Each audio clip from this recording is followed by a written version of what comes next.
They left you with a bang. Now all the haves and have-nots return, except for one.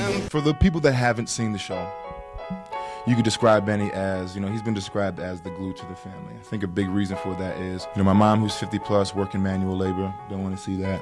Sister's kind of going crazy a little bit, where we left off in the last season, she's kidnapping judges and stuff like that.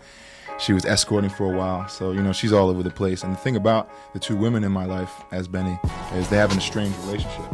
So me being not only the patriarch of the family, but, the one that's not sane, but the one that's trying to hold everything down with a good undertone.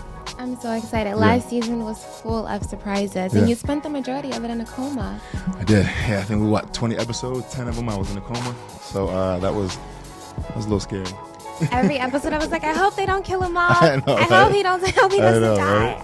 Right? I really do enjoy watching. You bring something different to the show. There are so many things that I connect with when I play this role. One big thing is just being like a pioneer for my family. Coming out to Los Angeles, coming from Philadelphia, to go try to turn this dream into reality and bring my family to the next level and into the good life as I see it, is definitely something that I'm doing as Benny also. Just holding my family down, trying to turn this one tow truck into a business, so I can get rich and bring my family up, you know what I mean? Do you relate to the have-nots part of society? I think hard work always pays off. It's not a question of if, it's just a question of when. So not only do I identify with being underprivileged, because I grew up like that and I have too much money, but I also identify with being able to work hard enough to get through that. Right. Yeah. And another thing that I've learned from the show, which is very true, is that even though you're rich financially, you may be extremely broke, like within your heart. One thing I love about watching Hannah on the show is she really hammers it home in terms of, just illustrating how faith and hope can be more beneficial than sometimes the financial means. And another thing I'm really eager for you guys to see this year is there's about to be a real big, like I had mentioned, Candace, we left off with her having to do something with kidnapping Jim, the Judge Cryer.